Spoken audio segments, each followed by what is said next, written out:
ya mabinti zipo nyingi sana, lakini mojawapo ni kumsaidia binti ili aweze kupata maarifa ya kujitambua yeye ni nani na ni nini kusudi la Mungu kumuumba yeye kama mwanamke, na pia ajue sababu kuu ambayo ilipelekea Mungu kumweka duniani ili aweze kupita katika mkondo sahihi wenye uwezo wa kuleta mafanikio na matokeo chanya na bora na endelevu katika maisha yake ya sasa kama binti na baadaye kama mama. Naomba tumalizie mama bora, binti bora wa sasa.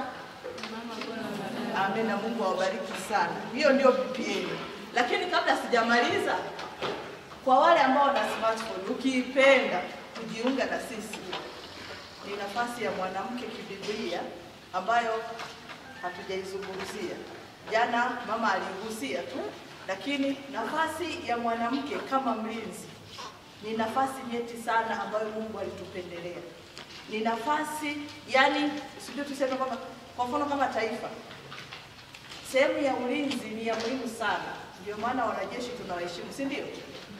Ndio maana wale watu ni waheshimu kwa sababu ndio wanaotulinda sisi huku ndani. Kwa hiyo mwanamke pia naye kama mlinzi ni mtu wa muhimu sana. Binti, unapokwenda kuolewa, ile unatoka hapa madhabahuni, mchungaji kasema muende na amani ya Bwana, tayari wewe umeshalibeba jukumu la ulinzi. Bwana Yesu asifiwe. Sitasoma maandiko kwa sababu nakimbizana na dakika, lakini kama tukisimama wamama imara kabisa katika hii nafasi yetu ya ulinzi tuliopewa, hakika nakwambia tutabadilisha mambo mengi sana. Mungu analiheshimu sana chozi la mwanamke. Ndiyo maana pamoja na kwamba Adamu aliumbwa akiwa wa kwanza, Mungu alimpa hii nafasi. Akabadilisha akasema kwamba mwanamke atamlinda mwanaume. Kwa sababu gani? Aliona nguvu iliyomo ndani mwetu. Mungu ametuamini tusimwangushe. Bwana Yesu asifiwe. Mungu ametuamini usifanye nini? Tusimwangushe. Tuache maneno mengi. Tuache kulalamika. Tuache kujilizaliza. Tusimame imara kama wanajeshi. Tuwe hodari na ujasiri mkubwa kupambana. Ninaposema kupambana sio sasa ukabebe mapanga mama mko akakutambua. Ninaposema kupambana sio yule aliyekusemea maneno ya uongo leo uende ukampokoe na mawe, hapana. Ninaposema kupambana, tunapambana katika ulimwengu wa roho. Vita yetu sisi iko katika ulimwengu wa roho. Bwana Yesu asifiwe sana.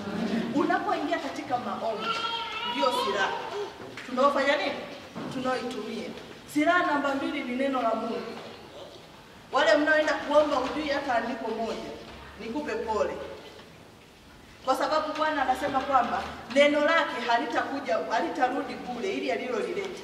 Ile ahadi ambayo Bwana amekuahidia lazima itimilike, lakini kwa yule anayeifahamu, utaijua vipi? Ni kwa njia ya kusoma nini? Neno la Mungu.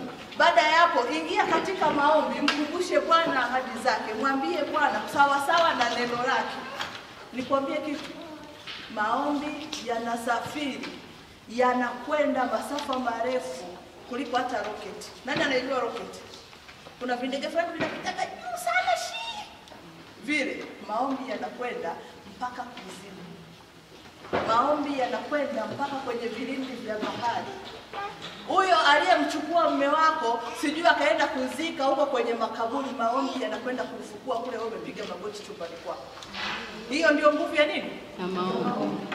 Aliyefunga ufahamu wa watoto wako darasani hawaelewi, hauwezi ukapambana naye kwa fimbo, hauwezi ukapambana naye kwa risasi ama sijui magari ya jeshi.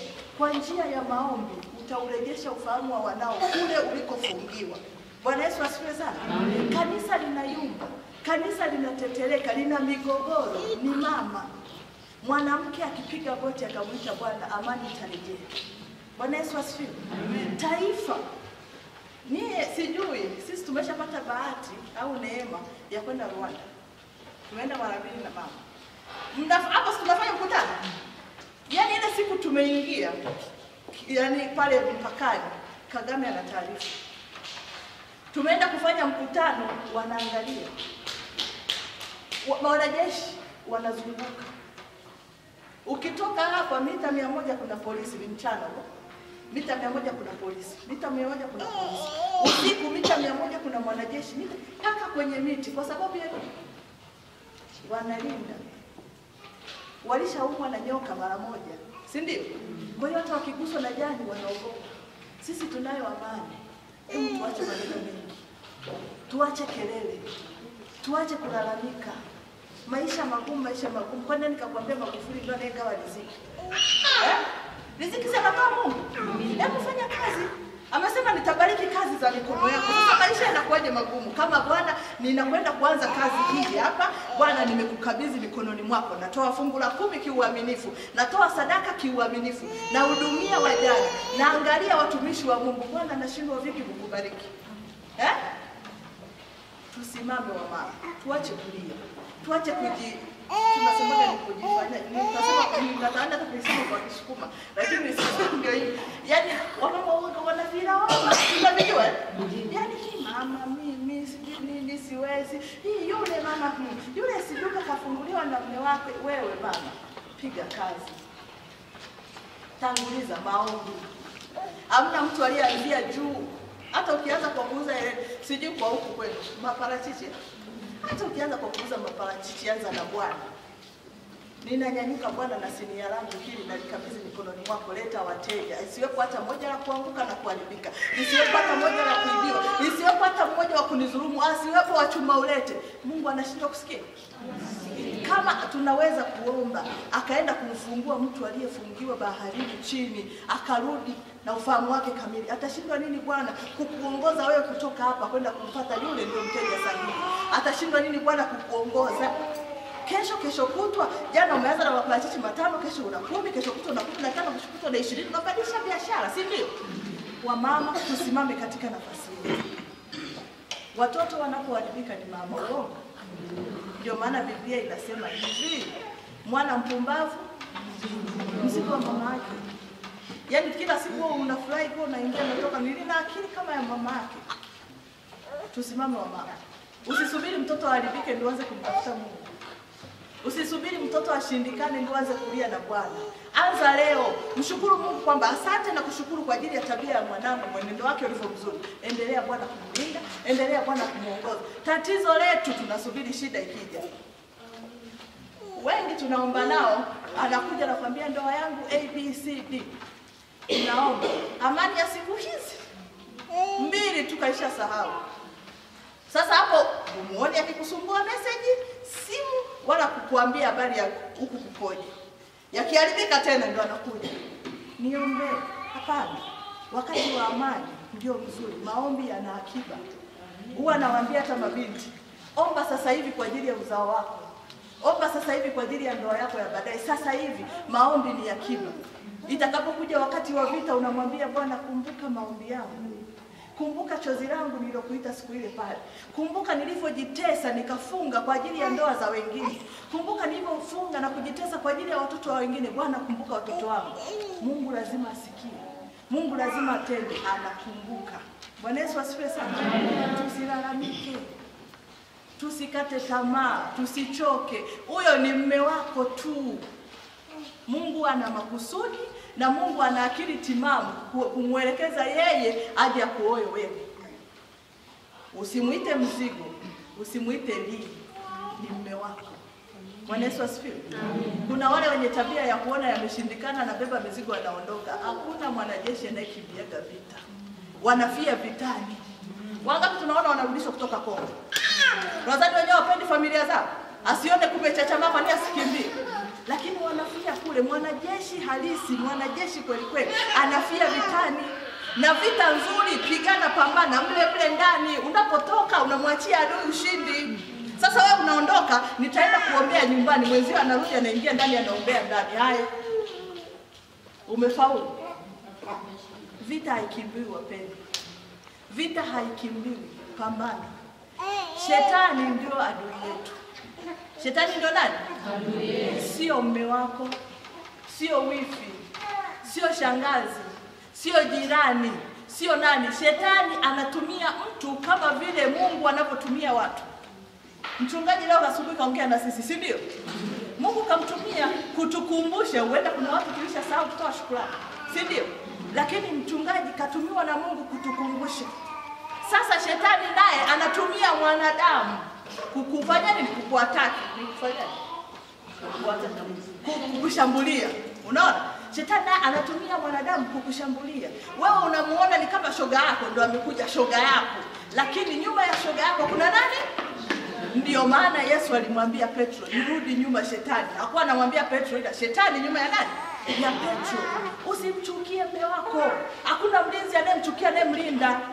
Hivi wewe niambie mlinzi wa Magufuli leo awe ana kisasi na Magufuli sina kuacha wakusumbue. Mimi ndio nitakuwa wa kwanza kufanya nini? Wa kwanza kutoa ruhusa au mipango. Ndio maana hata benki ikiibiwa watu wanahisi kwamba kuna watu ndani ya benki waliofanya nini? Waliotoa taarifa. Kwa hiyo unapomchukia mume wako, utafurahia lolote baya linalopata. Utajenga kisasi naye, utajenga chuki, na mwanzo wa chuki ni kisasi, kisasi ni kifo. Shetani anapitia sana kwenye hasira. Usione kampiga mume wake kamchoma kisu, mwanaume kampiga mke wake kamchoma. Hapana, hakukusudia, ila shetani ameona mwanya. Shetani ameona nafasi, mlango wa hasira anautumia sana. Mlango wa nini? Wa hasira. Baada ya kusha kutoka sasa ile hasira, ndio mtu anajita, nimefanya nini? Usimchukie mume wako. Usimchukie mama mkwe, mchukie shetani. Usimchukie wifi, pambana na shetani. Bwana Yesu asifiwe. Tunayo mengi ya kuombea, lakini tunalalamika. Wana wa Israeli walifanya nini? Waliadhibiwa mara nyingi sana na Mungu kwa sababu ya nini? Kulalamika. Unalalamika tu, unalajibu lipo. Bwana alishakuambia, "Niite nami nitakuitikia. Nami nitakuonyesha mambo makubwa na magumu." Sasa wewe unalia siku hiyo, unalalamika sababu tu mwanaume kachelewa. Kumbe ungemuita Bwana angekuonyesha yote yaliyo nyuma ya uchelewaji wake. Na anapokuonyesha hamaanishi unyanyuke na jagi la maji kwenda kumwagia yule mtu. Anakuonyesha ili uombe, upambane na hiyo kitu kiroho. Bwana Yesu asifiwe sana. Wamama tumeelewana? Mabinti tumeelewana? Wewe ni mlinzi. Taifa linakutegemea. Familia yako inakutegemea. Usione ngumi za baba na mama na unashangaa, "Aina mama amepiga."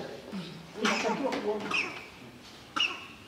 Usione kanisa linateteleka, binti umekaa tu unatazama, ngoja nione hii movie itaishaje. Tena tunakimbiaga siku hizi kusema, "Mwanangu kuna ubuyu. Njoo nikupe." Jana ujaja kanisani wewe, nitafute nikupe ubuyu. Ni mara 700 kunyamaza ukaomba Bwana akupe thawabu kuliko kuongea ukamkosea Mungu. Kuliko kupiga kelele ukamkosea Mungu. Sisi wote ni wanadamu, tunakosea. Lakini pale unapoona mwenzio kakosea, muombee. Pale unaona mwenzio ameenda kinyume, muombee na mwambie Mungu, nipe hekima ya kuongea naye.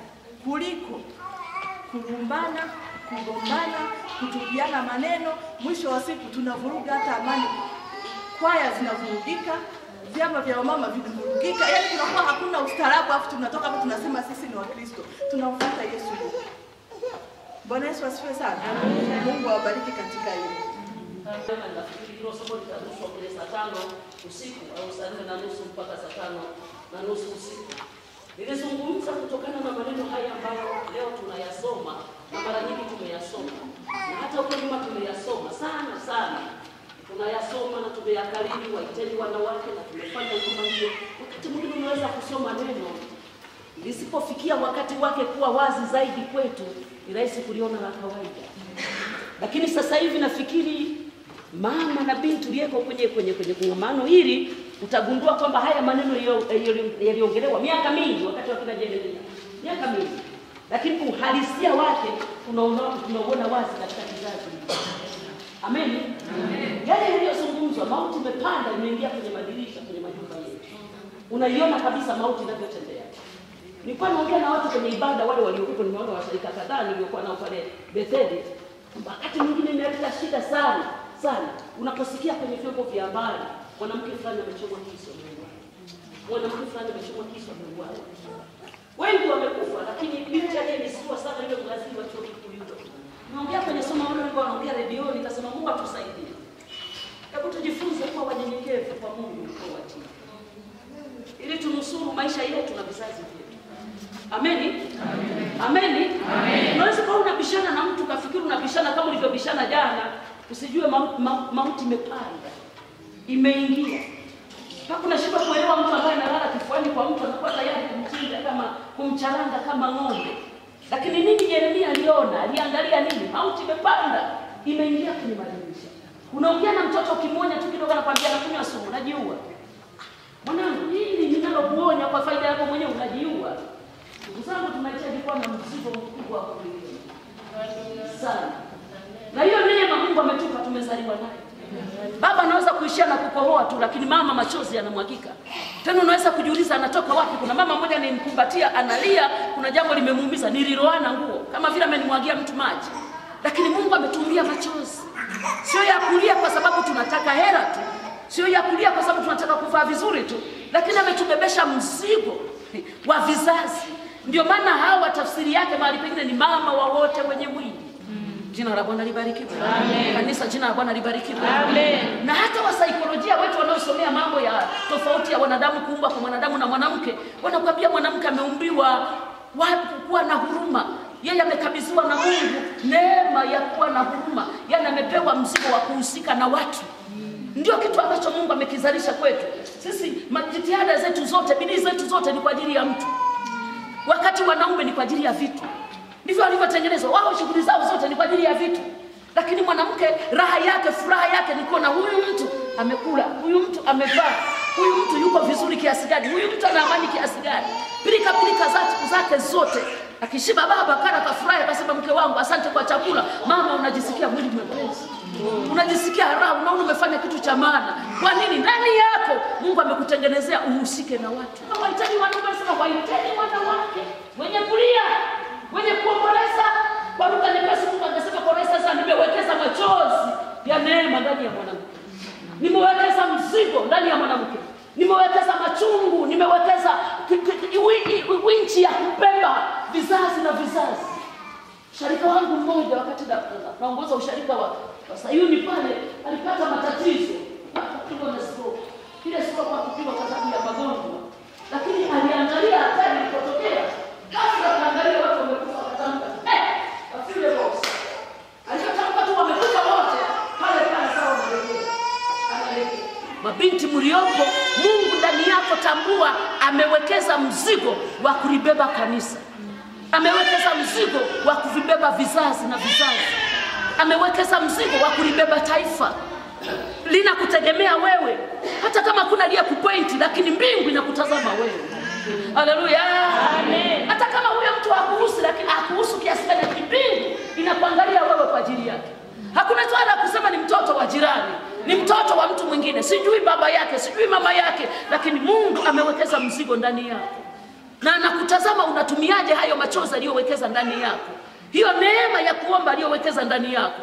Ninawapenda wanawake waombaji. Amen. Ninawapenda wanawake waombaji. Amen. Kwa sababu usalama wa taifa, usalama wa kanisa, usalama wa ndoa zetu, usalama wa mabinti zetu, usalama wa vijana wetu ni wewe na machozi yako, ni mimi na machozi yako. Tunajiachia kiasi gani mbele za Bwana? Jina la Bwana libarikiwe kanisa. Amen. Jina la Bwana libarikiwe kanisa. Amen. Nimefurahi mtumishi wa Mungu alivyokuwa anazungumza hapa habari za usafi, habari za nini. Ni vitu ambavyo Mungu ameweka ndani yako. Ameweka ndani yangu. Ameweka ndani yetu. Sisi ndio tunaobeba, sisi ndio tunaolea. Sisi ndio tunaohusika. Hata kutokea vizuri kwa wababa kunategemea mama. Amen. Kunategemea mama. Akitokea vizuri naona baba huyu kapendeza, mama amemweka sana. Baba huyu amenawiri, kuna mama nyumbani kule ambaye yamkini haonekani yuko ufunguni huku, lakini ni injini sawa na moyo unavyopampu damu kwenye mwili. Huwezi kuona moyo hadharani, lakini ndio kazi yake. Naongea hapa moyo unafanya kazi. Amen. Nisimama hapa sina ujanja. Haleluya. Amen. Haleluya. Amen. Hivyo wakati mwingine ninapokuwa kwenye semina ya ndoa nawaambia wa baba, mama akiweka mguu akaukanyaga vibaya huna ujanja. Afadhali akasirike baba ndani lakini asikasirike mama. Akikasirika mama vyombo vitaporomoka vyenyewe kabatini. Vitaporomoka hata Mungu wenyewe watapata huzuni pale nyumbani, hawana raha. Maana ndio mama wa mambo yote. Mimi namuita manager wa mambo ya ndani. Waziri mkuu wa familia. Amen. Ndio mhusika mkuu. Mashine kubwa. Amina. Haleluya. Amen. Bwana libariki. Nilisahau kama nimemetisha, si ndio? Amen. Tunapendeza, si ndio? Amen.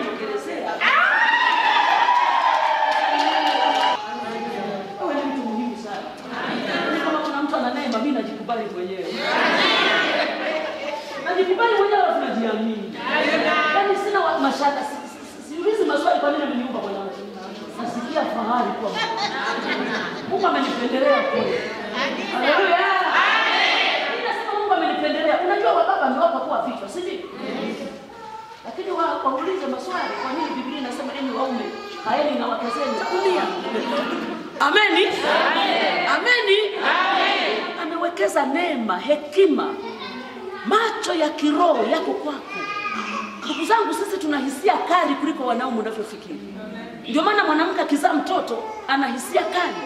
Anaweza kugundua hata nyonya ya mtoto, anasema joto la mdomo wa mwanangu anavyonyonya sio kawaida.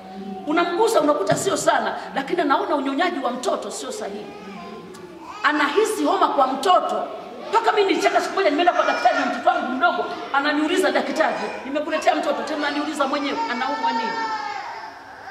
Sasa mimi tena nitapima, mimi si nimekuletea upime, lakini daktari ananiuliza mimi anaumwa nini mtoto. Nikamwambia daktari, naona kama ana shida kwenye tumbo. Na alivyocheka akasema yeye inawezekana. Pima akamshughulikia, baadaye akamtibu. Tuna hisia kali kuliko unavyofikiri. Ndio maana mwanamke yote akimwambia mwanaume huyu rafiki yako nina mashaka naye, hatakuwa salama. Akikataa anaumia. Akitii atasema asante mke wangu uliniangaliza. Kuna vitu tuko navyo ambacho ni nature, tumetengenezwa. Haleluya. Tumetengenezwa hivi. Ukikaa kwenye position, ukikaa kwenye site yako sawa sawa, alafu na neema ya Mungu imekuokoa, Yesu Kristo yuko ndani yako. Oh! Sio mtu wa kawaida wewe. Amina. Haleluya. Amen. Unaweza kumwona adui yuko mbali kama kuku anavyoweza kutambua moyo wa kule juu. Mungu ametupa hisia za ajabu sana. Unaweza kujua huyu no. Aongei na mimi kwa usalama. Huyu kuna shida, naona kuna kitu kwenye moyo yote. Na wewe unaimba Yesu anaweza, Yesu anaweza. Ambia inanoga. Amina. Unamwambia mwenzio Yesu anaweza yote. Umelala mpaka saa 8, Yesu anaweza yote. Nano. Aimbaka na yeye ameleta mshahara na wewe umeleta za kwenye kuku. Yesu anafanya nini? Mwingine ameleta za huku na mwingine ameleta za huku. Yesu anafanya nini? Pambio inanoga. Ndio mnafuka mahali mnazichana msimbazi zenu pale. Mna ujasiri wa kusema. Hata kukusikiliza ukisema tunafikiri tungetangulia kufanya hiki, anasema eti mama. Maana kima chake chapita kima cha marijani. Moyo wa mumewe kumwamini, wala hata kosa kupata mapato. Humtendea mema wala si mabaya siku zote za maisha yake. Hutafuta sufu na kitani, hufanya kazi yake ya mikono kwa moyo. Anafanana na merikebu za biashara, huleta chakula chake kutoka mbali. Tena huamka kabla haujaisha usiku, huwapa watu wa nyumbani mwake chakula na wajakazi wake sehemu zao. Huangalia shamba akalinunua, kwa mapato ya mikono yake hupanda mizabibu. Hujifunga nguvu viunoni kama mshipi, hutia mikono yake nguvu. Huona kama bidhaa yake ina faida, taa yake haizimiki usiku. Hutia mikono yake katika kusokota na mikono yake huishika pia. Huwakunjulia maskini mikono yake, naam, huwanyoshea wahitaji mikono yake. Hawaufii theluji watu wa nyumbani mwake, maana wote wa nyumbani mwake huvikwa nguo nyekundu. Hujifanyia mazulia ya urembo, mavazi yake ni kitani safi na urujuani. Mume wake hujulikana malangoni, aketipo pamoja na wazee wa nchi.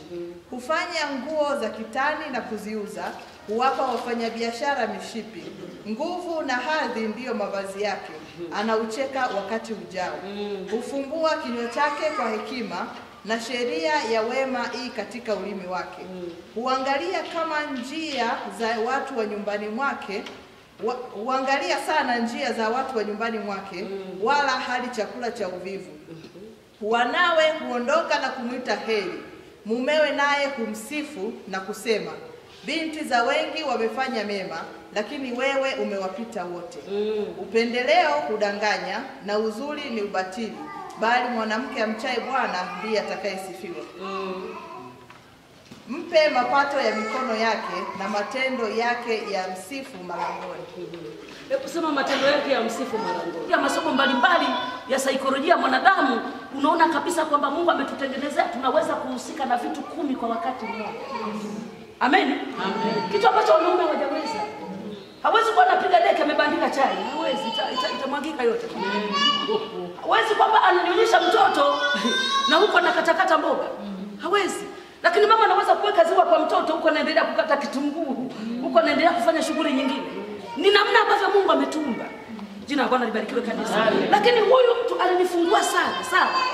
Na nilikutana na maswali mengi wakati nafundisha kwenye masomo ya ndoa. Nilipogusa eneo hilo, mwanamke anaweza kununua mashamba, mwanamke anaweza kufanya hiki, mwanamke anaweza kufanya hiki. Sasa jamani, Biblia imeweka wazi. Imeweka wazi, wala sio ubabe. Na wala hutaji kutumia ubabe. Hekima tu Mungu aliweka ndani yako itamleta baba kwenye line ya kwamba endelea mama, naona ni sahihi. Haleluya! Amen. Jina la Bwana libarikiwe kanisa. Amen. Jina la Bwana libarikiwe kanisa. Amen. Mungu amewekeza vitu vingi. Siku moja nilisema kama mtu anaishi na mume wake hajajenga, tatizo sio mwanaume, tatizo ni mwanamke. Tatizo sio mwanaume. Kuna namna Mungu ameweka ndani yake, na hata wageni wakiingia, shida sio ya mwanaume, shida ni ya mwanamke. Wao wanaita tu, "Wewe baba, mama Sophie, mtandikie mgeni wewe anasinzia hapa." Haji kule tena anaita sebuleni. Mtandikie mgeni anasinzia. Hata haulizi chumba gani atalala. Wewe ni utakayejua upange mafaili namna gani. Unaanza kusema wewe baba Sophie ngoja kidogo. Umeshamwandalia mgeni. Wewe ni utakayejua. Haleluya. Amen. Haleluya. Amen. Mzigo wa kujenga hauwezi kuwa mkubwa sana kwa baba kuliko kwa mama. Ndio unayejua hata watoto wamekuwa ni watenganishe. Ndio unayejua hata chumba cha kutulia sisi kiwe mbali kiasi gani. Abana bangapire mpaka sikiwe. Haleluya. Amen. Ili angalau tuwe kule peke yetu kule, hata kama tunaonyana, tunawekana sawa, watoto wasifanye nini? Wasisikie. Tusije tukawaharibia ndoa zao. Tuwe tunakaa huko kwamba mzee hapa mzee hapa naona hapa sio sahihi. Na yeye asema mama hapa sio sahihi. Kwa hata kama mmeamua muimbe pambio huko, watoto wasisikie pambio gani mnaimba. Ana Yesu asifiwe. Amen. Kuna pambio zingine za watu wazima tu hazifai kuimba watoto, pambio zetu zingine. Jina la Bwana libarikiwe. Amen. Kanisa, jina la Bwana libarikiwe. Kanisa, jina la Bwana libarikiwe. Wewe nani awezaye kumuona? Biblia inasema kimo chake, lakini katika tafsiri zingine manake thamani yake. Haleluya. Amen. Thamani yake anasema inapita mafuta mazuri ambayo yanatamaniwa na watu, yenye thamani kubwa. Thamani ya huyu mwanamke ni zaidi ya vitu hivyo vyote. Kwa nini anasema ni mke mwema? Sasa tafsiri ya mke mwema anaachilia hapa chini, anaeleza vitu vinavyoba. Mimi nimehesabu kwa haraka nikakuta tu kama amefanya miradi zaidi ya 7. Huyu mwanamke zaidi ya 7 ni miradi ambayo ameifanya, zaidi ya miradi 7 peke yake anaiendesha huyu mwanamke. Anasema utafuta, anasema mke mwema na nawezaye kumwona, maana kima chake chapita kima cha marijani. Moyo wa mumewe humwamini, wala hatakosa kupata mapato, kumtendea mema wala si mabaya. Ni ajabu sana. Moyo wa mume wake unamkubali, anamwamini. Haleluya. Amen. Nikupe mfano mdogo. Mume wangu alikuwa anaenda chumba. Wewe. Ndio wenzake hata unga hamna. Hebu sikia. Wengine ni mabinti. Unajua ukijimudu mwanamke pia mwanaume unamuongezea kupenda. Maana unampunguzia mzigo. Punguzia mawazo. Anarudi anakuta magunia ya mpunga amekaa.